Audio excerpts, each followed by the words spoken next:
یہ واقعہ پڑھتے ہوئے مجھے بہت دکھ ہوا کہ بھلا ایک بھائی بھی اپنے بہن کے ساتھ اس طرح کر سکتا ہے کہ معمولی چیز کے حصول کے لیے اپنے بہن کو دوسرے کے حوالے کرتا ہے۔ بسم اللہ الرحمن الرحیم۔ آج جس واقعے کو میں بیان کرنے جا رہا ہوں، یہ واقعہ پڑھتے ہوئے مجھے بہت دکھ ہوا کہ بھلا ایک بھائی بھی اپنے بہن کے ساتھ اس طرح کر سکتا ہے کہ معمولی چیز کے حصول کے لیے اپنے بہن کو دوسرے کے حوالے کرتا ہے۔ سچے واقعات ہنسی مذاق کے اسلامی آداب میں یہ واقعہ موجود ہے۔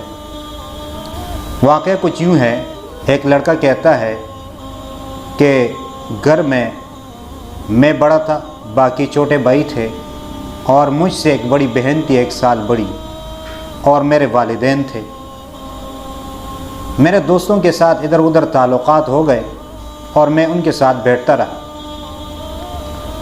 اور میں گھر جو ہے وہ دیر سے آتا تھا۔ والدین منع کرتے، ڈانٹے بھی تھے، اور والد صاحب جو ہے وہ مارتا بھی تھا، لیکن مجھے بچانے والی میری ایک بڑی بہن تھی جو مجھ سے 1 سال بڑی تھی اور مجھ سے بہت پیار کرتی تھی، اور وہ کہتی تھی کہ آپ سدھر جاؤ، آپ جو راستہ اختیار کر رہے ہیں یہ درست نہیں ہے۔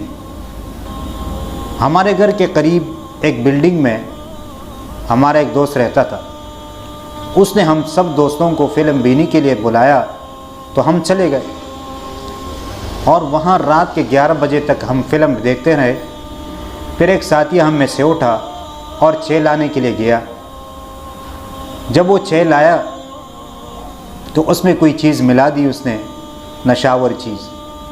جب ہم نے 6 پی تو ہماری حالت غیر ہو گئی اور ہم گرنے لگے، اور ہمارے اوپر مختلف رنگ کے قے لگے۔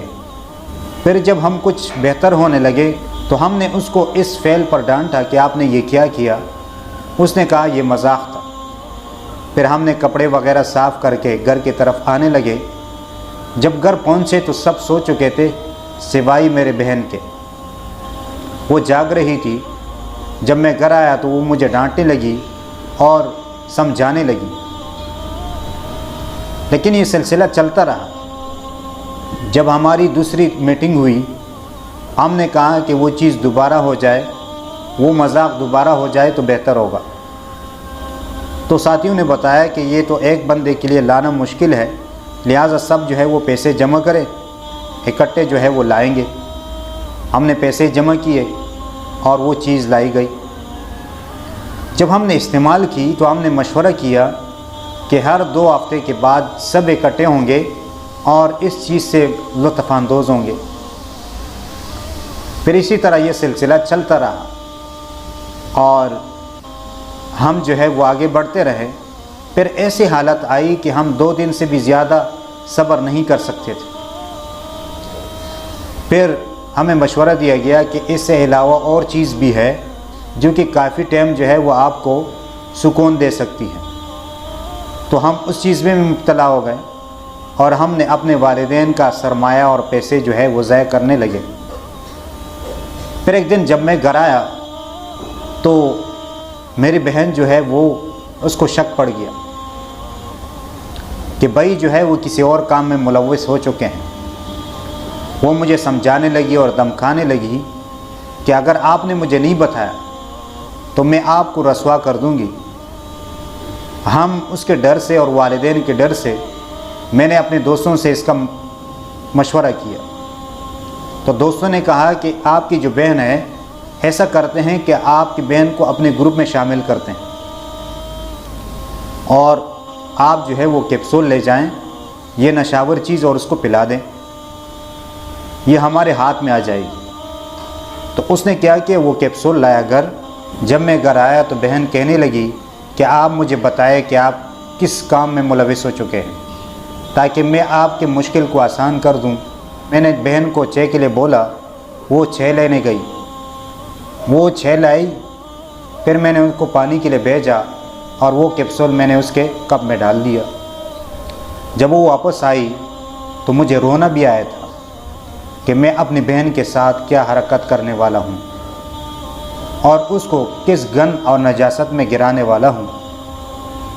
پھر جب وہ آئی، اس نے 6 پی کچھ دنوں کے بعد اس نے کہا کہ وہ آپ نے جو چیز مجھے پلائی ہے وہ مجھے دوبارہ دیں۔ میں اس کو دیتا رہا جہاں تک کہ میرے پاس پیسے ختم ہو گئے۔ پھر میں نے اپنے دوست کے ساتھ بات کی۔ اس نے کہا کہ پھر میں دینے کے لیے، اس چیز کے دینے کے لیے ایک شرط لگاتا ہوں۔ اور شرط اس نے کیا لگائی؟ اس نے کہا کہ آپ اپنی بہن کو میرے حوالے کریں اور میں اس کے ساتھ خواہش پورا کروں گا، یعنی زنا کروں گا، تب میں آپ کو یہ چیز دوں گا۔ خیر، پھر جب بہن جو ہے بہت منت سماجت کرنے لگی تو میں نے اس کے سامنے یہ بات رکھ دی۔ اس نے کہا کہ میں اس فعل کے لیے تیار ہوں۔ اور وہ میری بہن جو کہ بہت پیار کرتی تھی اور پاک دامن بہن تھی، گھر سے نہیں نکلتی تھی، باپردہ تھی، لیکن میں نے اس کا کیا حشر کر دیا اور اس کی زندگی میں نے خراب کر دی۔ اس نے کہا کہ میں جانے کے لیے تیار ہوں۔ میں اپنی بہن کو لے کے اپنے دوست کے پاس پہنچا۔ اس نے مجھے کہا کہ آپ باہر جائیں اور اپنی بہن یہاں چھوڑ دیں۔ جب کچھ دیر کے بعد میں واپس آیا تو میں نے کیا دیکھا؟ اپنی بہن کو میں نے برہنہ دیکھا۔ اور پھر یہ سلسلہ چلتا رہا۔ میں نے کہا تو یہ ایک دفعہ ہے، لیکن اس نے میری بہن کو فون کا نمبر دیا تھا اور یہ پھر بعد میں ملتے رہے، مجھے پتہ نہیں تھا۔ اور ایک دن ایسا ہوا کہ میرے والد صاحب کو فون آیا پولیس والوں کا کہ آپ یہاں جائیں، آپ کی بیٹی جو ہے وہ کسی حادثے کی شکار ہو چکی ہے اور وہ مر چکی ہے۔ جب میرے والد صاحب وہاں پہنچے تو وہ دونوں کسی حادثے کا شکار ہو کے دونوں مر چکے تھے۔ اور پھر جو ہمارے خاندان میں ہماری عزت جو ہے وہ خاک میں مل گئی، اور میرے والدین اور بھائی جو ہے وہ اس پر لعن طعن کرنے لگے۔ لیکن میں اس بات کو چھپا رہا تھا کہ اس کا سبب تو میں بنا تھا۔ پھر اس طرح کرتے رہے۔ کچھ دن کے بعد میرے والد صاحب جو ہے وہ اس غم میں دنیا سے چلے گئے۔ اور پھر کافی عرصے کے بعد میں نے کہا کہ اب میں اپنا علاج کرتا ہوں۔ میں نے اپنی ماں سے اجازت لی کہ میں کچھ دنوں کے لیے اپنے دوستوں کے ساتھ کہیں جا رہا ہوں اور شاید جو ہے دن زیادہ لگے، آپ مجھے اجازت دیں۔ میں گھر سے نکلا علاج کے سلسلے میں وہاں گیا اور علاج کیا۔ علاج سے واپس جب آیا تو میرے والدہ نے وہ اپنا جو فلیٹ وہ بیچ چکی تھی، کیونکہ حالات ایسے آ چکے تھے اور میرے بھائیوں نے بھی تعلیم حاصل کرنا چھوڑ دیا تھا اور وہ لوگ کرائے کے مکان میں رہ رہے تھے۔ تو میں وہاں پہنچا۔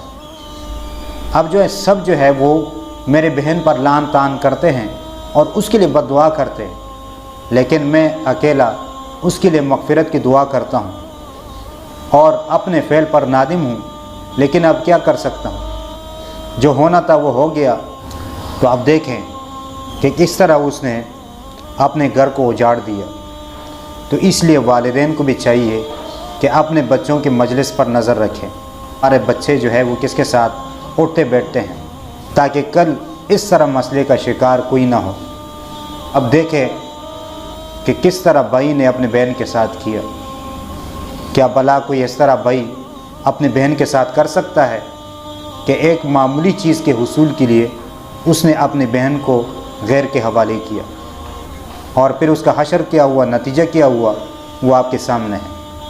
اللہ تعالیٰ سے دعا ہے کہ اللہ تعالیٰ ہمیں صحیح بات سمجھنے اور اس پر عمل کرنے کی توفیق عطا فرمائیں، اور اللہ تعالیٰ ہمیں برے صحبتوں سے اور برے لوگوں سے بچائیں، اور جتنے برے لوگ ہیں اللہ تعالیٰ ان کو ہدایت نصیب فرمائیں۔